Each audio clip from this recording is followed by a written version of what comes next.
Ang kwento ni Tomby. Ang kwentong ito ay hango sa totoong buhay. Mula ito sa isa nating tagapakinig na itago na lang natin sa pangalang Eddie. Taong 1989. Malay, Aklan. Mula pagkabata hanggang sa maglabing-anim na taong gulang, si Eddie ay naninirahan sa lugar bago siya lumipat. Ayon sa kanya, natatakot ito para sa sarili. Patay na ang ina, kaya ang ama na lamang ang mag-isang nagtataguyod sa kanya. Natawagin na lang natin sa pangalang Tatay Junel.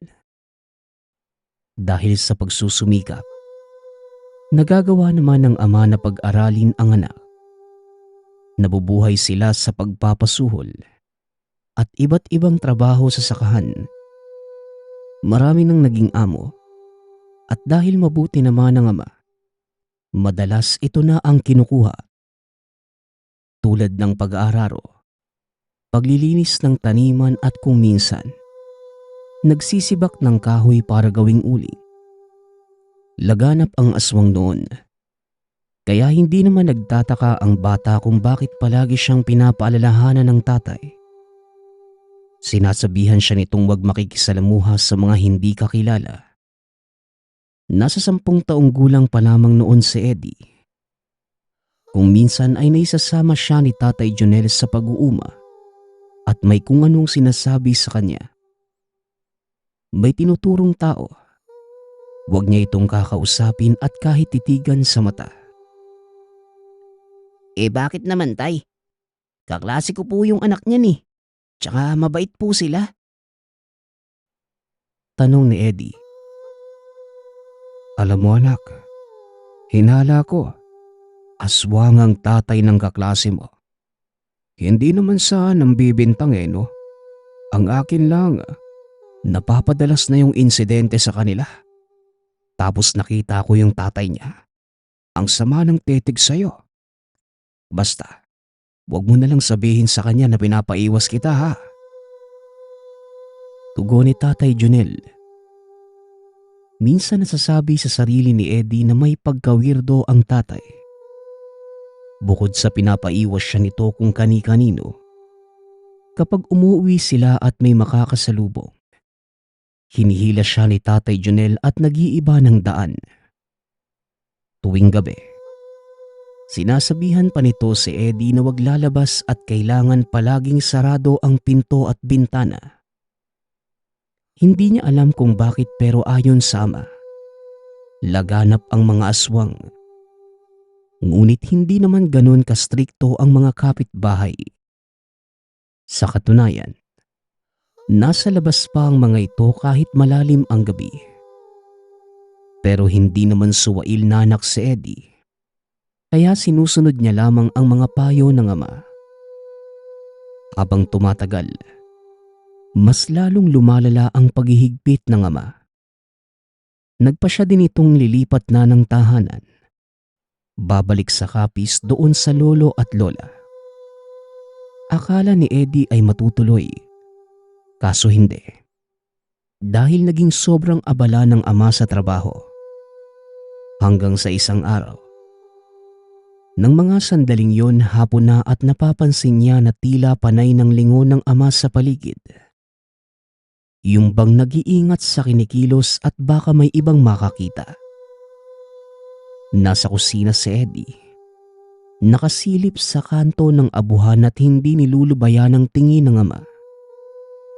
Naroon si Tatay Junel na naghukay sa malaking puno ng madre cacao sa tabi ng malawak na uma.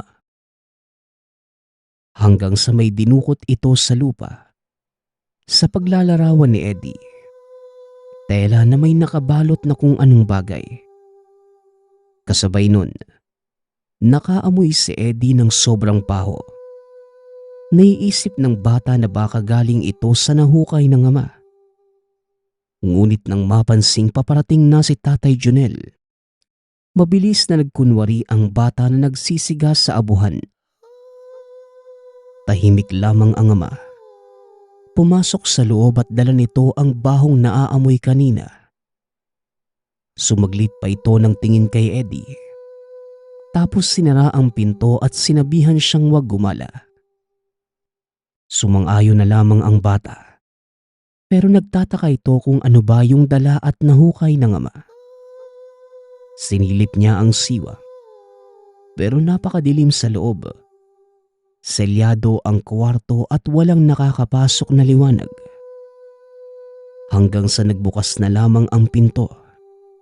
Takip silim na at nakita niya si Tatay Junel na umalis ng tahanan. Kaagad namang nagtanong ang bata kung saan ito pupunta. Kaso itinaas lamang ng ama ang kamay na ang ibig sabihin ay sa unahan. Kinabukasan, umugong ang mga balitang may namatay. Ilang distansya lamang ito sa kanilang tahanan. Hindi kilalang tao at hinala ng nakararami.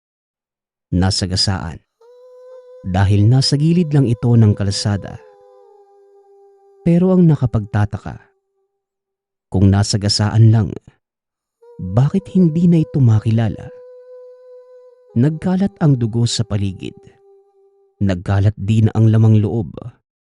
At halos humiwalay ang ulo dahil sa laki ng sugat na tila kinagat ng malaking hayop.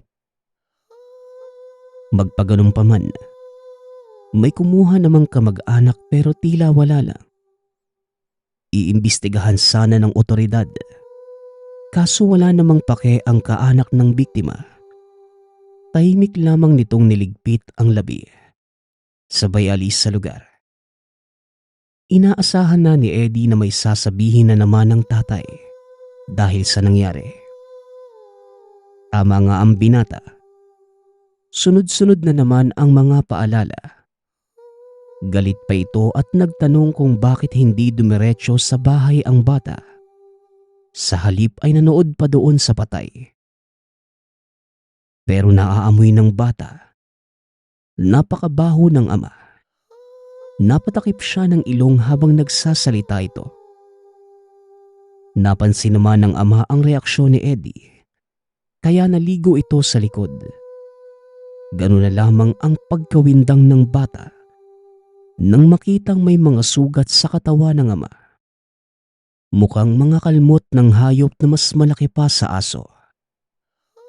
Natanong ni Eddie kung anong nangyari kay Tatay Junel. Pero hindi na ito tumugon pa.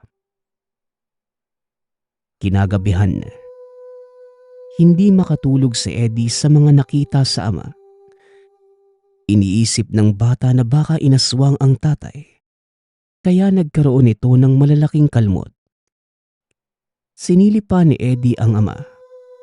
Nakitang nakahiga na ito sa mahabang upuang kawayan. Nga pala, ang bahay nila ay gawa lamang sa pawid. Kubo. Nakaangat sa lupa ang sahig. May bintana na bubungad sa sala. Doon natutulog palagi ang ama. Ang abuhan naman ay nasa likod ng tahanan. May pinto ang sala papunta doon. Sa muling pagsilip ni Eddie sa ama, nagmamadali itong humiga dahil wala na doon ang tatay. Baka nakamasid ito sa kanya sa pintuan at mapagalitan pa siya. Ngunit wala naman. Inobserbahan niya ang mga kaluskos ngunit galing ito sa labas. Bumangon si Eddie at marahang binuksan ng bintana.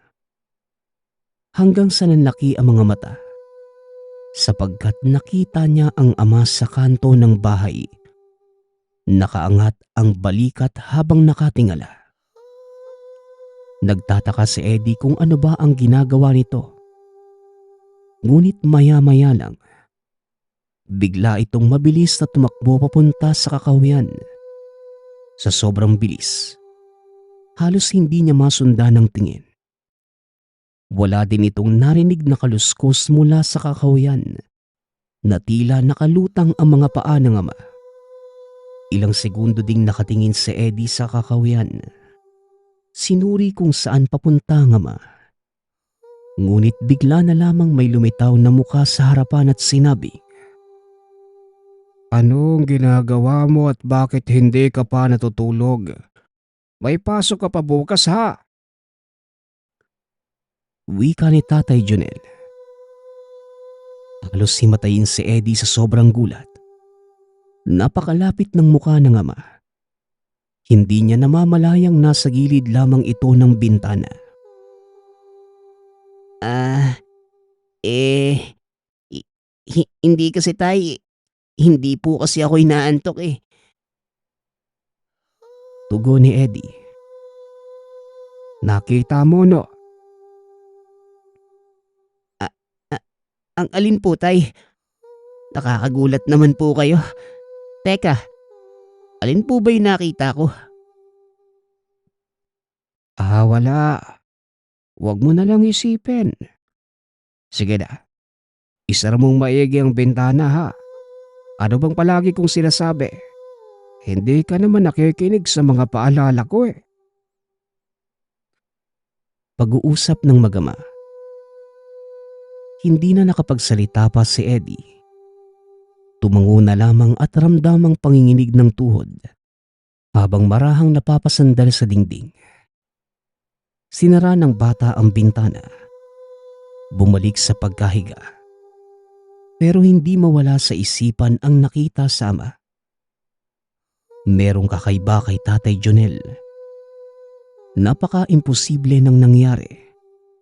Bigla na lamang itong napunta sa gilid niya.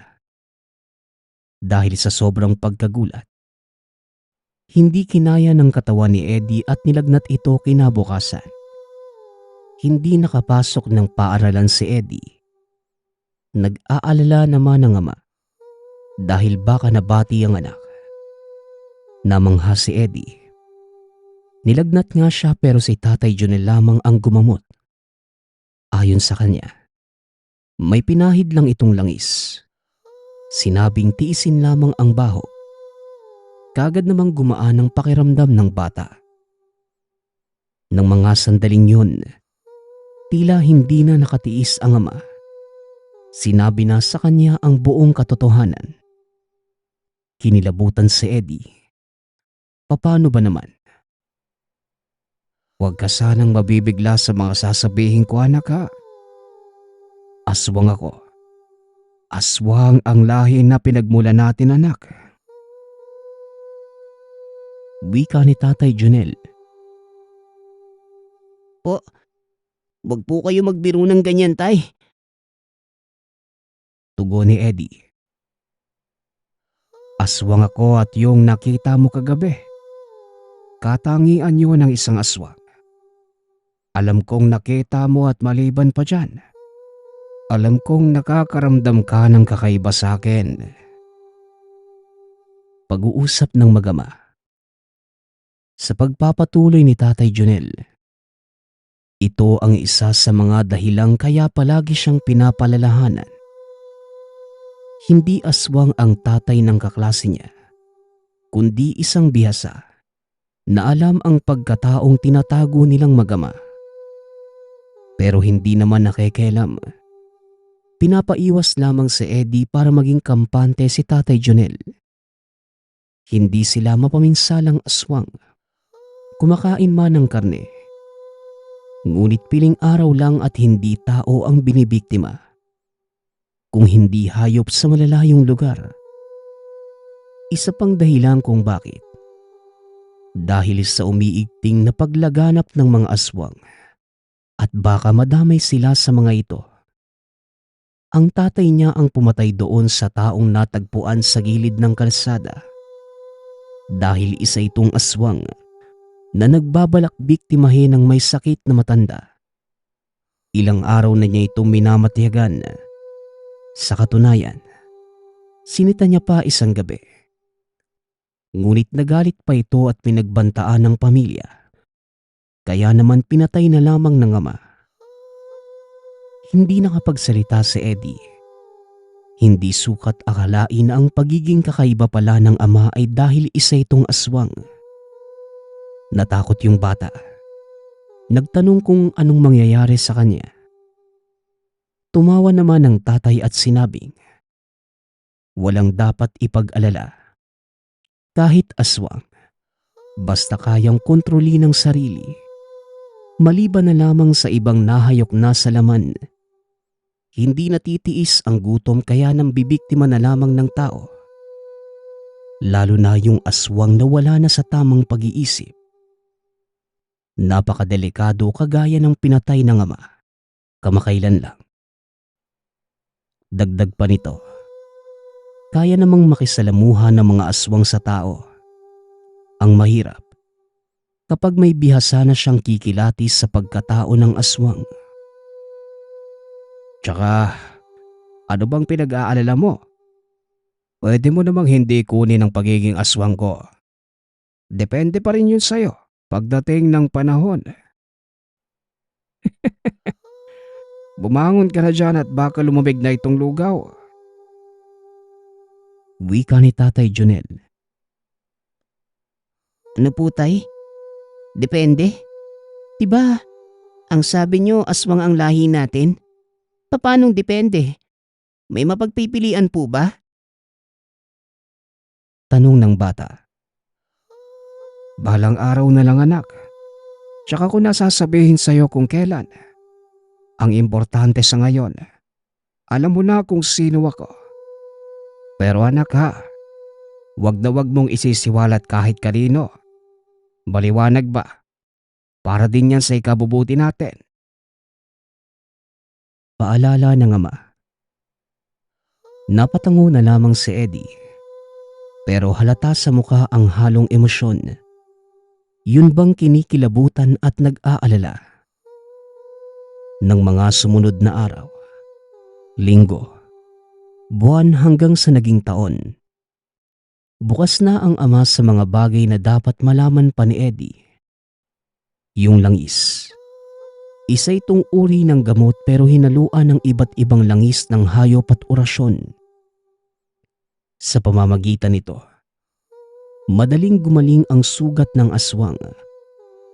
At kahit mga normal na tao, magpapalakas din ang katawan at magbibigay ng malakas na pakiramdam.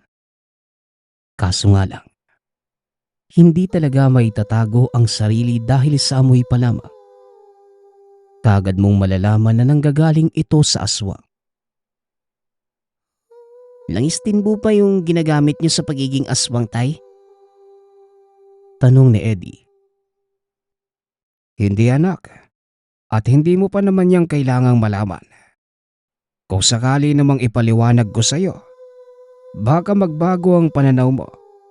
Basta, mahirap ipaliwanag. Tugon ni Tatay Junel. Kasalukuyan noong walang klase, hindi na lumalabas ng tahanan si Eddie. Dulot na rin ang pagbabago ng bata dahil sa mga natuklasan.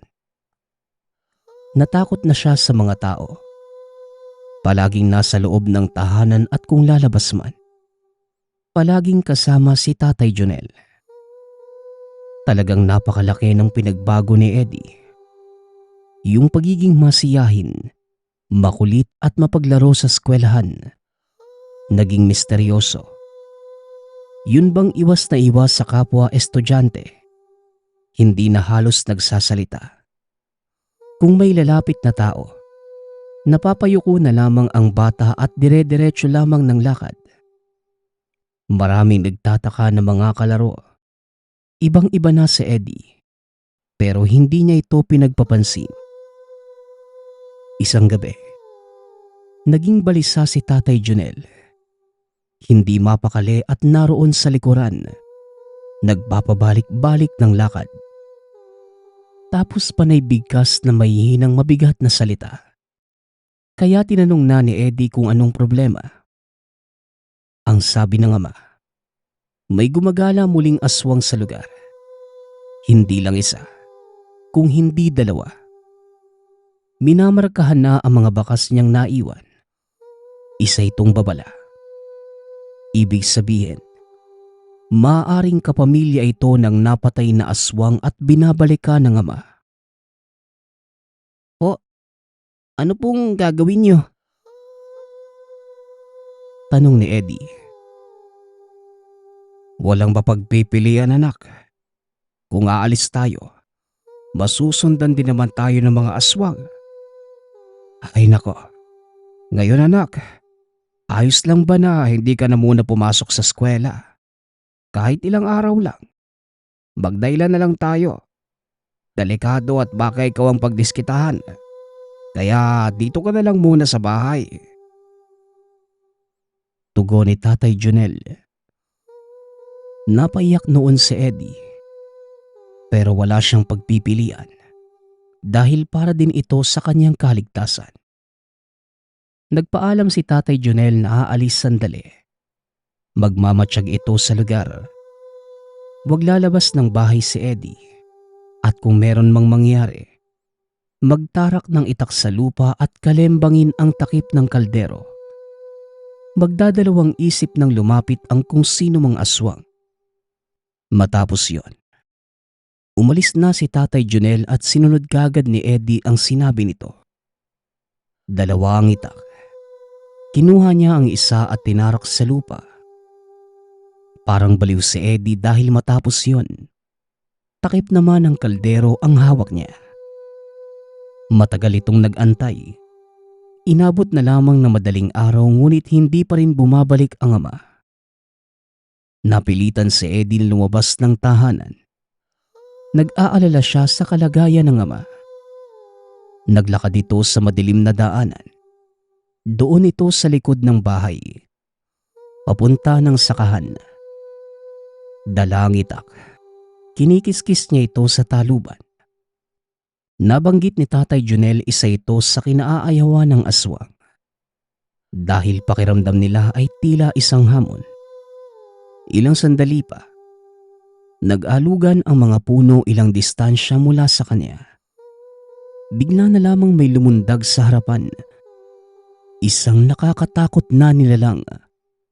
Mukhang taong lobo na may matatalas na mga ngipin. Lumapit ito sa kanya. Sumasayad pa ang kamay ng nilalang sa lupa. Dahil sa takot, napaihi ang bata sa salawal. Umiiyak at nabitawan pa ang dalang itak. Ngunit, di ba sinabi ko naman sa'yo, sa loob ka lang ng bahay? Wika ng boses. Tay, ikaw po ba yan? Nakakatakot ka po eh. Yan ba yung itsura ng aswang? Tanong ni Eddie. Hindi ito ang tamang pagkakataon para magpaliwanag. Huwag kang lalayo sa akin. Nasa malapit lang ang mga aswang na nagbabanta sa atin. Ikaw lang ang binabantayan. Pag-uusap ng mag-ama. Kahit tatay niya ang aswang na nasa tabi, hindi pa rin maiwasan ng bata na matakot. Maya-maya pa, nakarinig si Eddie ng mga nakakatakot na angil mula sa magkakaibang direksyon. Umangil din ng ama. Napatakip na lamang ng tenga ang bata dahil sa ingay. Sinlakas ito ng busina ng malalaking sasakyan. Humahangos pa at ilang sandali lang, lumundag papunta sa kanilang tahanan. Kitang-kita ni Eddie ang paglitaw ng dalawang aswang. Nagtayuan ang mga balahibo ng bata. Mas masahol pa ang itsura ng mga ito kumpara sa itsura ng ama. Pinagtulungan nila si Tatay Junel. Dehado na ang ama, kaya tumulong na rin si Eddie. Kaso tinulak ito ni Tatay Junel, kaya tumilapon ang bata at nasubsob sa lupa. Bumangon si Eddie at tumakbo pa uwi ng tahanan. Sumilip sa siwang. Hirap na ang ama sa sitwasyon. Kitang-kita niya kung papaano magsabay ng atake ang kalaban, ni hindi nagagawang makaabante ni Tatay Junel. Nagsisigaw na ng mga sandaling yun si Eddie, hanggang sa mabilis na gumapang ang ama. At nang makalapit ito sa kanya, sinabing kung gusto pang mabuhay ni Eddie, inumin niya ang likidong nasa ilalim ng lamesa. Pagkalingon ni Eddie, Kagad niyang nakita yung telang hinukay ni Tatay Junel. May bote itong katabi na may lamang itim na likido. Ano po ba yun, Tay? Teka lang po. Wika ni Eddie. Dugo ng ganap na upang. Inumin mo. Tugon ni Tatay Junel. Nagmamadaling gumapang si Eddie. Tinungga ng walang pag-aalinlangan ang laman ng bote. Matapos mainom ang laman nito, uminit ang katawan ng bata. Lumabo ang paningin. Hindi na niya alam ang nangyayari sa ama. At daing lamang ng katawan ng iniinda. Ilang sandali pa, narinig niya ang kalabugan sa dingding ng tahanan. Kasabay nito ang ungol at sigaw ni Tatay Junel. Nawala yung pananakit ng katawan ng bata. Pumunta ito sa kusina kung saan nakatarak ang itak. Binunot niya yon at nagmamadaling lumabas ng tahanan. Nakita niyang nakatumba na si Tatay Junel. Sa hindi malamang dahilan, nagkaroon ng tapang si Eddie. Sinunggaban niya ang isa sa mga aswang. Buong pagtataka sa sarili dahil napakabilis niya. Kahit lamang sa laki ang kalaban, nagagawa niya itong mailagan at sa katunayan, napatumba pa ng bata ang isa. Dahil sa lakas ng pagkakahampas ng itak, nagkaroon ito ng malalang pinsala. Tumayo ang ama. Pinagtulungan nila yung isang aswang hanggang sa nasupil at tuluyang namatay. 2 labi ng aswang ang nakahandusay sa kanilang bakuran.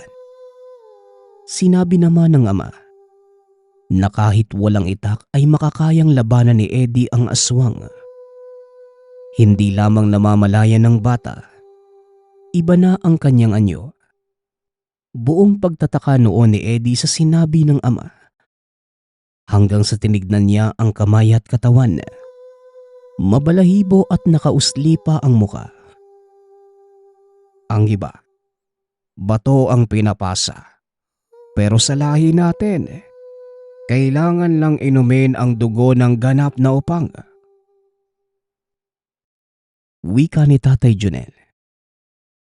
Hindi na nagtanong pa si Eddie patungkol dito. Basta malakas ang katawan niya at bumilis. Nilibing nila ang 2 labi sa malayo para kung meron mang makatuklas, hindi sila mapaghihinalaan. Hanggang ngayon, taglay pa din ni Eddie ang pagiging upang. Matagal nang patay si Tatay Junel. Umalis na din siya sa Malay Aklan dahil sa dami na ng naging banta sa buhay. Bagaman kultura ng aswang ang pagpapasa ng lahi, hindi na ito sinunod pa ni Eddie. Minabuti niyang putulin ang tradisyon. Nagkaroon ito ng pamilya. Ngunit walang nakakaalam sa tunay niyang katauhan. Para sa kaalaman ng lahat, ang upang ayon kay Eddie, linyada din ito ng gabunan. Dahil sa pagnanais na panatilihin ang dugo, ginawa ng paraan upang maipasa ang lahi. Nilagyan ng sumpa ang dugo ng gabunan at kung sakaling may kaanak, maipapasa ito. Ang literal na gabunan, salinlahi at kung minsan, hindi nagiging gabunan. Kaya upang ang tawag, ito ang pinangalan ng ninuno bilang legasiya. Hanggang dito na lamang. Salamat. Ang susunod nating kwento ay mula sa isa nating tagapakinig. Naitago na lang natin sa pangalang Logro. Taong 1970, probinsya ng Aurora. Ang pagtulong sa kapwa. Nakaugalian na ng mga Pilipino. Bigayan at pagtutulungan ang palaging sinasabi ng karamihan papunta sa kaunlaran. Ngunit papano? Kung ang tulong na iyong binigay ay kapalit ay buhay ng mga mahal mo sa buhay. Handa ka bang pumatay? Makamit lamang ang hustisyang inaasam. Tahimik na namumuhay sa isang baryo ang mag-asawang si Logro at Lily. Sila na lamang sa kanilang tahanan dahil may kanya-kanya ng pamilya ang kanilang mga anak. Halos lahat ng mga ito ay nasa Maynila na, habang ang iba namang anak ay nasa ibang bansa. Kilala ang mag-asawa sa kanilang lugar bilang matulungin at maaasahan. O, para sa naman niyang niluluto mo asawa ko? Bakit parang napakarami naman ata niyan? Tanong ni Logro. Alam mo namang kaarawan ngayon ni Josel. Talagang magluluto ako kahit nasa Maynila siya.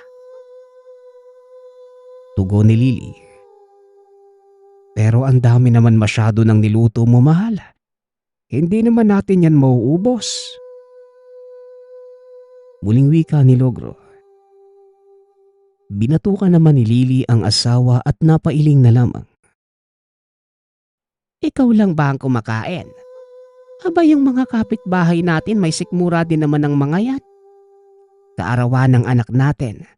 Kaya normal lang na mamigay tayo sa mga kapitbahay bilang pasasalamat at pagbabahagi sa ibang tao ng biyaya ng Diyos. Wika ni Lily. Tumawa naman si Logro. Masama itong tinignan ng asawa. Alam ko naman yun, asawa ko. Sige na nga, sarapan mo ang luto ha. Wika ni Logro. Lumabas na ito ng kusina. Napailing na lamang si Lily sa sinabi ng asawa at nagpatuloy na lamang sa ginagawa. Ilang sandali ang lumipas. Matapos maluto ang lahat ng putahe, tinawag ni Lily ang asawa.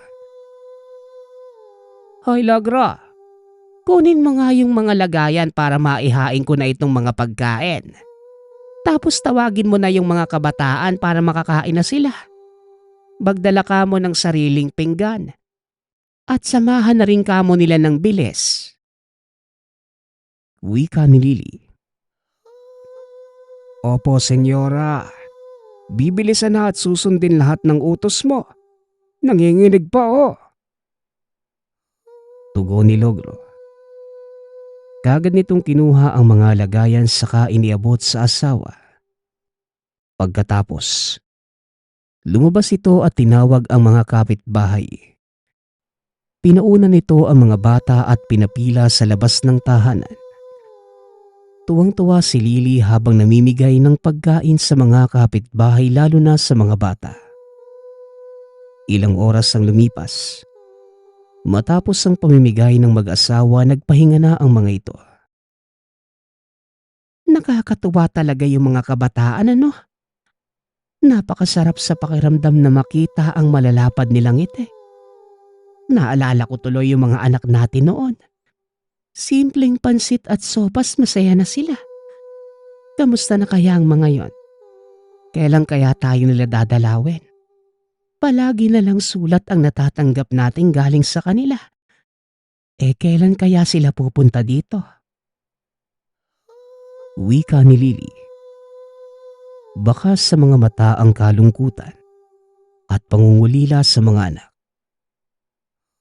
Hayaan mo na lang sila, mahal ko.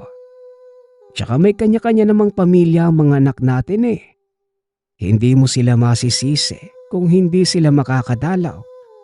Lalo pat kilo-kilometro ang layo nila. Mabuti nga't nakakatanggap pa tayo ng liham Sa pamamagitan nun, alam natin na hindi nila tayo nakakalimutan. Wika ni Logro. Ano pa nga ba? Kahit naman umiyak at maglumpasay ako, hindi naman matutupad ang gusto ko.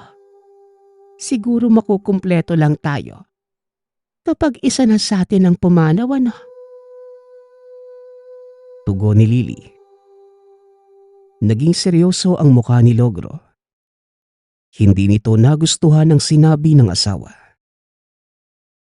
Hindi maganda ang huli mong sinabi, Lily. Bahal tayo ng mga anak natin. Sadyang may mga responsibilidad lamang sila, kaya hindi sila nakakadalaw. Kaya naman wag mong damdamin yon. At isa pa, tuwing sasapit naman ng Pasko, kumpleto tayo palagi ah. Wika ni Logro. Isang beses lang naman sa isang taon. Hayaan mo na nga ako't nalulungkot lang ako lalo. Tugon ni Lily. Nagpahinga na ang mag-asawa. Kinabukasan maaga pa lamang gising na si Lily. Nagwalis ito ng bakuran at nagluto ng agahan. Nang magising si Logro, sabay nang kumain ang mag-asawa. Matapos kumain, nagigib na si Logro sa ilog upang magamit nilang mag-asawa. Ganun lamang ang gawain nila sa araw-araw. Kung minsan kapag naisipan ni Lily na magluto, ipinamimigay niya yon sa kanilang mga kapitbahay at sa pamamagitan ng ginagawa nito. Kahit papano, napapawi ang kalungkutan na nararamdaman.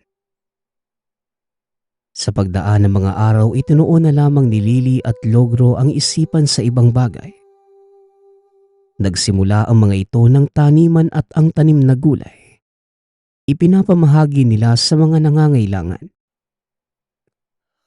Hanggang sa isang araw, habang nagwawalis ng bakuran, may lumapit kay Lily na isang babae. May kasama itong dalawa pa. Nakakaawa ang itsura dahil gula-gulanit ang damit ng mga ito at napakapatpatin. Ale, baka may kaunti kayong pagkain riyan? Gutom na kami ng mga anak ko. Ilang araw na kaming walang kain dahil pinalayas kami sa amin. Wika ng babae. Kagad namang naawa si Lily. Kaya naman dali-dali niyang pinapasok ang mga ito sa tahanan. Kinuha ni Lily ang mga lumang damit at binigay yon sa babae. O magbihis kayo. Maglinis din kayo ng katawan para maayos kayong tignan. Maligo kayo doon sa banyo. Habang naglilinis kayo ng katawan, ihahanda ko muna ang makakain ninyo. Wika ni Lily. Kagad namang kinuha ng mga ito ang bigay na damit ng matanda. Maraming salamat po sa bigay niyo sa amin. Ang bait mo naman. Wika ng anak na si Ana. Ngumiti naman si Lily at iniabot ang suklay sa mga ito. Ako nga pala si Lily. Kayo anong pangalan ninyo? Kumain lang kayo dyan hanggat gusto nyo ha. Wika ni Lily. Ako nga po pala si Joanne. Ito naman po ang ate Ana ko. Siya naman po yung nanay namin si Mika. Wala na po kaming tirahan eh. Palaboy-laboy lang ho kami sa lansangan. Tugon ng pinakabatang si Joanne. Ganun ba? Kawawa naman kayo ano? Gusto nyo dumito muna kayo sa bahay ko habang wala pa kayong matutuluyan. May bakanteng kwarto dyan. Sakto naman at dalawa lang kami ng asawa ko dito sa bahay. Wika ni Lily. Nang mga oras na yun nagpunta sa bayan si Logro. Ilang sandali ang lumipas, dumating na ito at nagulat sa presensya ng tatlong babae.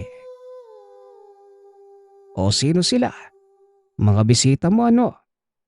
Teka iha, hinay-hinay lang sa pagkain at baka mabulunan ka. Wika ni Logro. Ito nga pala ang asawa ko. Logro ang pangalan niya. Nga pala asawa ko. Ito si Mika. Tapos itong dalawa naman ay anak niyang si Joanne at Ana. Wika ni Lily. Kumaway naman at ngumiti ang tatlo kay Logro. Ngayon ko lang kayo nakita. Tagasan ba kayo? Hindi pamilyar sa akin ang mga mukha niyo eh. Tanong ni Logro. Palaboy lang daw sila at walang matutuluyan. Nabanggit ko nga yung bakanting silid eh. Papayag ka ba na doon muna sila? Nakakaawa naman yung kalagayan nila eh. Tugon ni Lily. Aba, ayos lang sa akin yun. Lalo na't mukhang kailangan nila ng matutuluyan. Wika ni Logro. Labis namang nagpasalamat ang mag-iina sa mag-asawa. Hindi makapaniwala ang mga ito sa kabaitan ng dalawa. Ngunit ang pagtulong na yon ng mag-asawa ang siyang magdadala sa kanila sa masalimuot na pangyayari.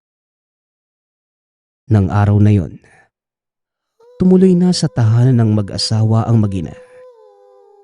Hindi naman naging pabigat ang mga ito dahil masisipag sa gawaing bahay. Maaga pa lamang gising na ang mga ito at naglilinis sa labas at loob ng tahanan. Isang araw, nagulat na lamang si Lily dahil sobrang linis ng kanilang tahanan. Bukod pa doon, nadiligan na din ang kanilang mga tanim at nakapagwalis na sa bakuran. Labis namang natuwa si Lily sa kasipagang pinapakita ng mag-ina. Hindi nyo naman kailangan tapusin ang lahat ng gawain dito sa bahay. Kahit pagwawalis sa pagluluto lang ang gawin nyo, ayos na yon. Hindi ko naman kayo inuutusan o pinupursige ha. Wika ni Lily. Ngumiti naman si Mika at tumango sa sinabi ng babae. Ayos lang po. Hindi naman mabigat ang maglinis ng bahay sa araw-araw eh. Kumpara po sa pagpapatuloy at pagpapakain niyo sa amin, napakalaking bagay po nun. Hayaan mo bukas, ipagluluto ko po kayo ng agahan, Aling Lily. Tugon ni Mika. Nanay Lily na lang ang itawag niyo sa akin. Ikaw ang bahala kung magluluto ka. Kumpleto naman ang rekados dyan kaya hindi ka mahihirapan. O siya, dito muna ako kapag may kailangan kayo. Sabihin niyo kaagad sa akin at huwag kayong mahihiya ha. Muling wika ni Lily. Matapos ang pag-uusap na yon ay dumating na si Logro. Tahimik itong nakatingin sa mag-iina at napangiti. Ang ganda niyong tignang mag-iina ha. Magkakasundo at nagtutulungan. Alam niyo ganyan din sa inyo mga anak namin noon. Wika ni Logro. Nasa na po yung mga anak ninyo? Bakit kayo lang po ni Nanay Lily ang nandito? Tanong ni Joanne. May kanya-kanya ng pamilya ang mga anak namin. Ang iba nasa ibang bansa. Tapos yung isa naman nasa Maynila. Tuwing Pasko lang sila dumadalaw dito sa amin. Tugon ni Lily. Napatango naman ang mga ito at nagpatuloy na sa kanilang ginagawa. Naging masipag ang mag-iina sa loob at labas ng tahanan. Palagi pang kakwentuhan ni Lily ang mga ito. Nang dahil sa presensya ng mag-iina napawi ang lungkot na nadarama ni Lily na pangungulila sa mga anak. Sa paglipas ng mga araw, itinuring ng mag-asawa na kadugo ang mag-iina. Isang gabi, patulog na sana sila Lily ngunit nakaramdam ito ng uhaw. Kaya naman nagpunta ito sa kusina. Sakto namang nadaanan nito ang silid ng mag-iina at narinig nito ang usapan nila Mika.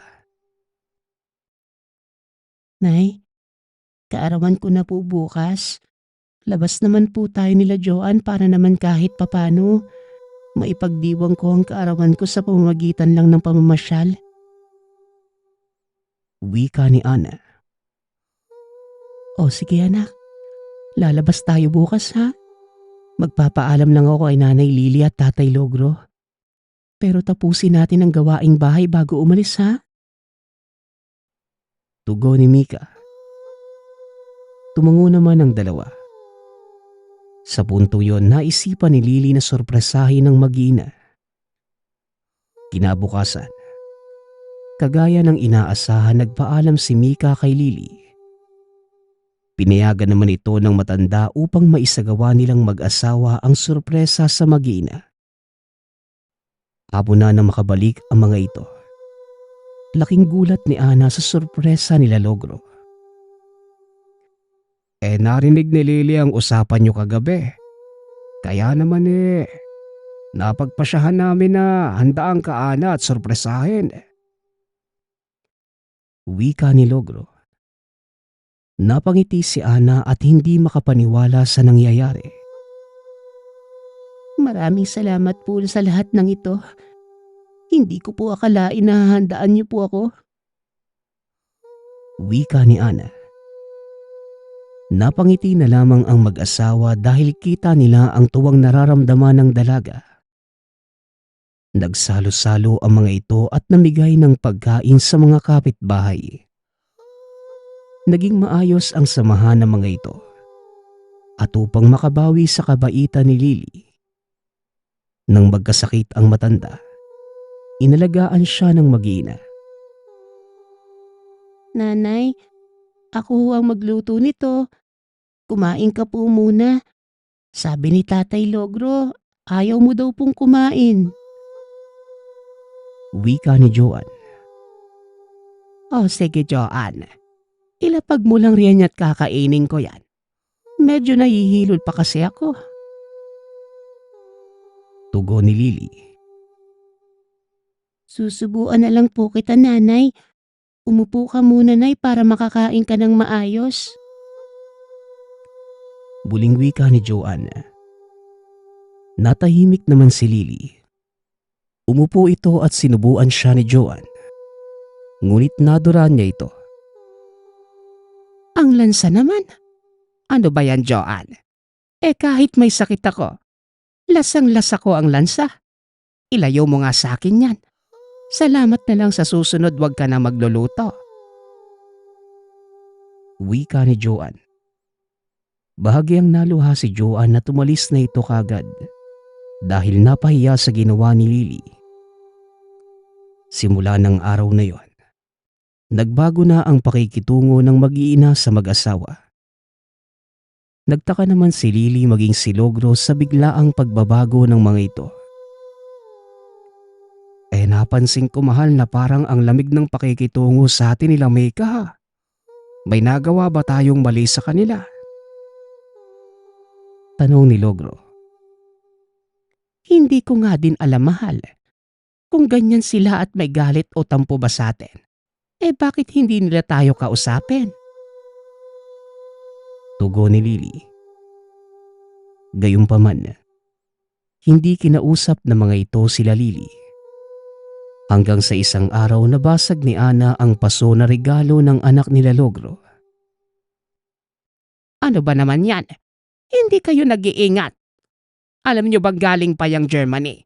Tapos binasag nyo lang. Sigaw ni Lily. Nanlaki ang mga mata ni Ana dahil sa ginawang pagsigaw ng matanda. Sinadya ko ba? Nakita mo namang aksidente ang nangyari.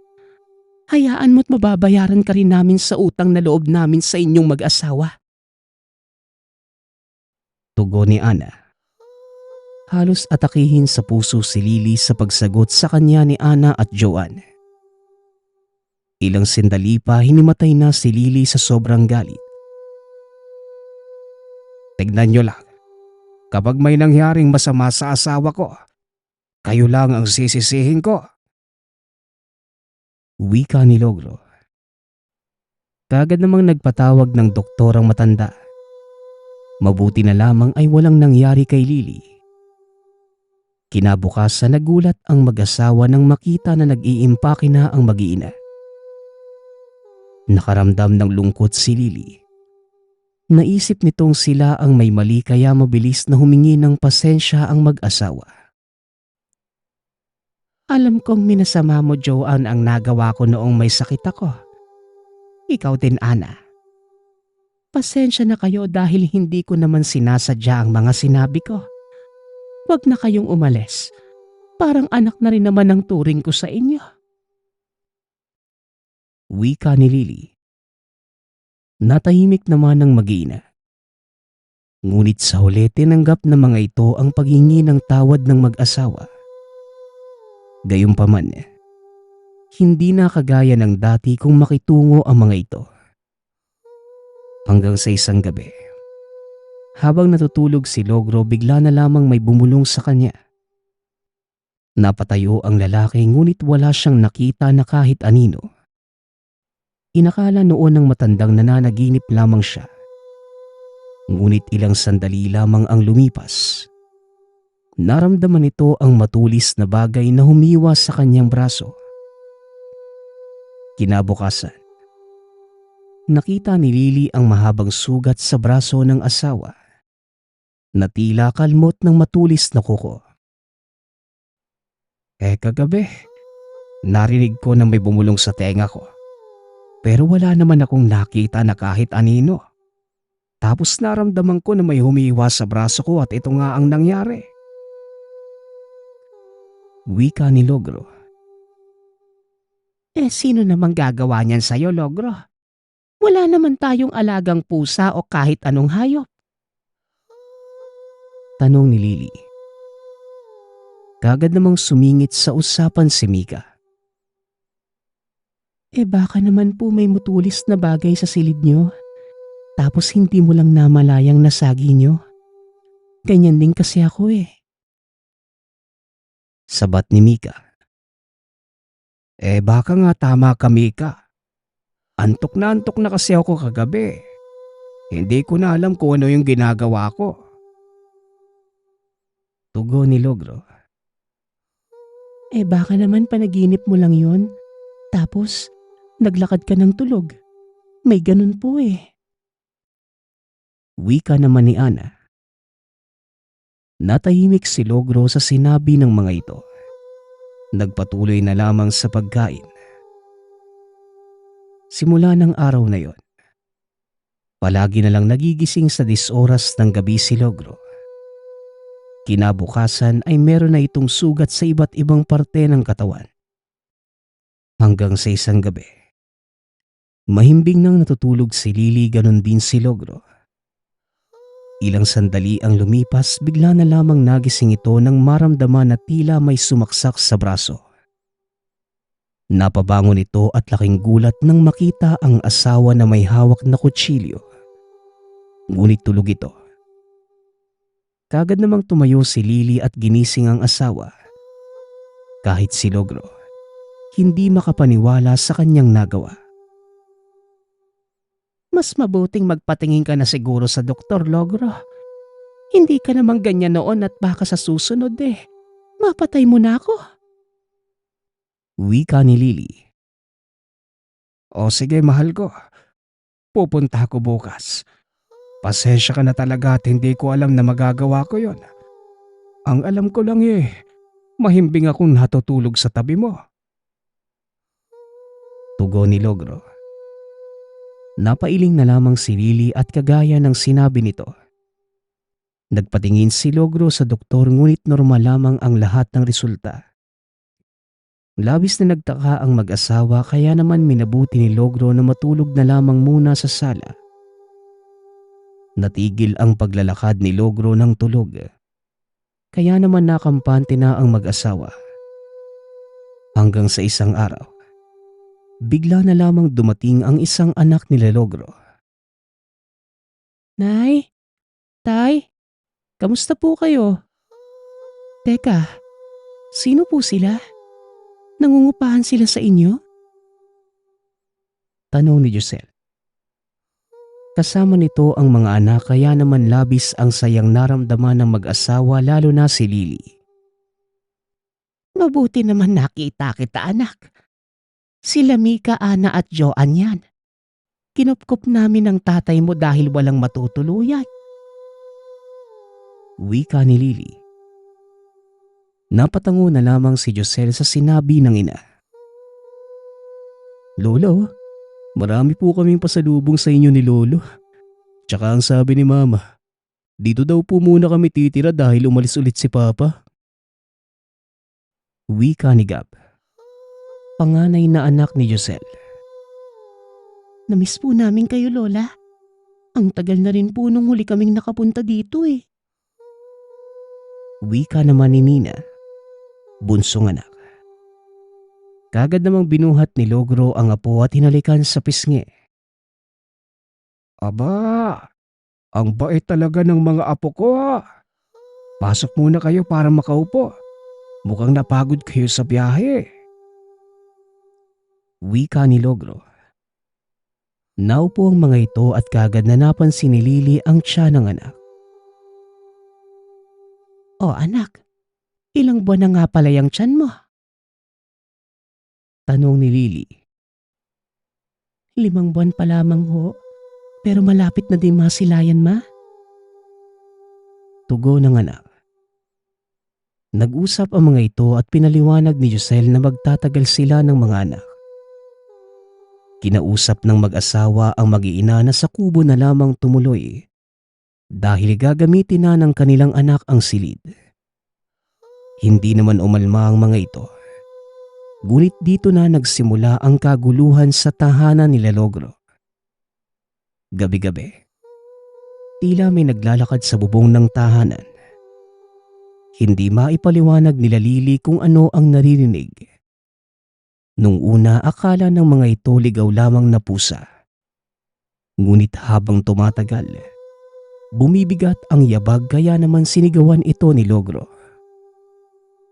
Hoy aswang! Tigilan mo nga ang anak ko. Papatayin kita kapag nakita kita. Sigaw ni Logro. Kinuha nito ang itak at lumabas ng tahanan. Pero wala naman itong nakita. Halos araw-araw. Ganon ang naririnig ng mga ito kaya naman nagpasya si Logro na humingi ng tulong sa kaibigang albularyo. Napadalaw ka ata. Anong maitutulong ko sa'yo? Tanong ni Tom. Alam na kagad nito na may kailangan ang kaibigan. Kaya naman inihanda nito ang panlaban sa aswang. Pwede ko bang malaman kung sino yung aswang na yon? Baka kasi mapahamak yung mga apo ko eh. Buntis pa naman yung anak ko. Wika ni Logro. Hindi ko pwedeng pangalanan. Basta kilala nyo at malapit lang sa inyo. Tugon ng kaibigan. Napaisip si Logro sa sinabi ng kaibigang albularyo. Matapos ang pag-uusap na yon, umuwi na ang matanda dala ang binigay sa kanya ng kaibigan. Pagkarating sa tahanan, itinagong mabuti ni Logro ang buntot page at hindi yon pinaalam sa kahit sino. Maging kay Lily ay hindi niya sinabi. Patuloy lamang ang panggagambala ng aswang sa pamilya ni Logro. Ngunit wala naman itong binibiktima, kaya hinayaan na lamang ito ng matanda. Ngunit simula ng araw na yon, palagi nang gising sa gabi si Logro. Nagtataka na rin ito sa kilos ni Mika dahil hindi na sumasabay ang mga ito sa pagkain. Isang gabi, sa sala natulog si Logro at dahil hindi makatulog, naupo muna ito. Ilang sandali nakita niya si Mika. Dire-diretso ito sa kusina at dahil patay ang ilaw, hindi nito napansin ang matanda. Sinunda ni Logro si Mika. Dito niya itong nakita na kumakain ng hilaw na karne sa kanilang lagayan. Kagad namang binuksan ni Logro ang ilaw at pinuna ang babae. Bakit mo kinakain ang hilaw na karne? Bakit kasi hindi na kayo sumasabay sa amin sa pagkain? May ulam pa at kanin sa kaldero. Yon ang kainin mo at baka mapano ka sa pagkain ng hilaw na karne. Wika ni Logro. Kagad namang binitawan ni Mika ang karne dahil sa gulat. Amang Logro, pwede bang sa amin na lang tong hilaw na mga karne? Ako na lang po ang magluluto. Tugon ni Mika. Tumango naman si Logro at hinayaan ng babae. Matapos ang araw na yon, hindi na pinansin pa ng mag-iina ang mag-asawa. Ngunit hinayaan na lamang yon nila Lily dahil ginawa na nila ang kanilang makakaya upang tulungan ang mga ito. Isang gabi, bigla na lamang nagising ang pamilya sa sigaw ng anak ni Logro. Nay! Tay! Tulungan po ninyo ko! Inaatake ako ng aswang! Sigaw ni Giselle ng paulit-ulit. Laking gulat ni Logro nang makitang duguan at umiiyak ang anak, habang yakap-yakap ang bunsong anak na puno ng sugat sa katawan. Ano bang nangyayari dito? Diyos ko, si Nina, dalhin natin sa ospital. Sigaw ni Lily. Lola, wala na pong pulso si Nina. Si Mama din po dinudugo. Ano na pong gagawin natin? Wika ni Gab. Maging ito ay duguan at puno ng galos sa katawan. Dito nalaman ni Logro na pinatay ang isa niyang apo maging ang bata sa sinapupunan ng anak. Sino ang may gawa nito? Mga hayop. Papatayin ko silang lahat. Sigaw ni Logro. Kinuha nito ang buntot page at lumabas ng tahanan. Dito niya nakita ang mag-iinang duguan at tinuro ang mga ito ni Giselle na umatake sa kanila. Walang pag-aalinlangang hinampas ni Logro ang mga ito ng buntot page. Inuna nito si Joan na nagmamakaawa pa. Ngunit nandilim na ang paningin ni Logro ng mga oras na yon. Inatake naman ni Mika at Ana si Logro. Ngunit maging sila inahampas nito ng buntot pagi. Nang mapahandusay sa lupa ang tatlo, paulit-ulit at walang awang hinampas ni Logro ang mga ito. Nang dahil sa dami ng sugat na natamo, kagad din binawian ng buhay ang mag-ina. Ginawa ni Logro ang lahat para protektahan ang pamilya. Nagawa niyang mapatay ang mga ito. Naging aral sa mag-asawa ang nangyari. Labis na lungkot ang naramdaman ng mag-asawa lalo na si Lily. Dahil para sa kanya, kadugunan niya sila Mika ngunit tila ba nag-alaga sila ng demonyo sa loob ng kanilang tahanan. Isinugod ni Logro ang anak at apo sa bahay ng kaibigang albularyo sa pagnanais na maisalba pa ang buhay ng dalawang apo. Ngunit tuluyan ang binawian ng buhay si Nina. Samantalang ang sanggol sinapupunan ni Giselle ay wala na. Labis ang galit na naramdaman ni Giselle sa mga magulang. Ngunit kalaunan, napagtanto nito na walang kasalanan sila Lily sa nangyari. Hindi man maisip ni Logro kung bakit sila ginano ng mag-ina. Ngunit tuluyan na lamang nila itong ibinaon sa limot. Magpasa hanggang ngayon, paulit-ulit pa ring naaalala ni Logro ang pangyayaring yon. Kaya naman naisipan niyang ibahagi ang kwento upang kahit papano magbigay aral at babala sa lahat. Nagpapasalamat nga pala ako sa nagpadala ng ating kwento. Nawa ay nagustuhan niyo ang kwento ni Logro. Sa panahon ngayon, nakakatakot na talagang magtiwala, no? Kahit mga taong pinakitaan mo ng mabuti, masama pa din yung igaganti sa'yo. Kaya tayo, ingat sa mga taong makakasalamuha para hindi tayo magaya sa ating kwento. Muli, nagpapasalamat ako sa lahat ng sumusuporta sa ating channel. Nawa ay patuloy niyong suportahan at pakinggan ang ating mga kwento. Hanggang sa muling pakikinig. Paalam.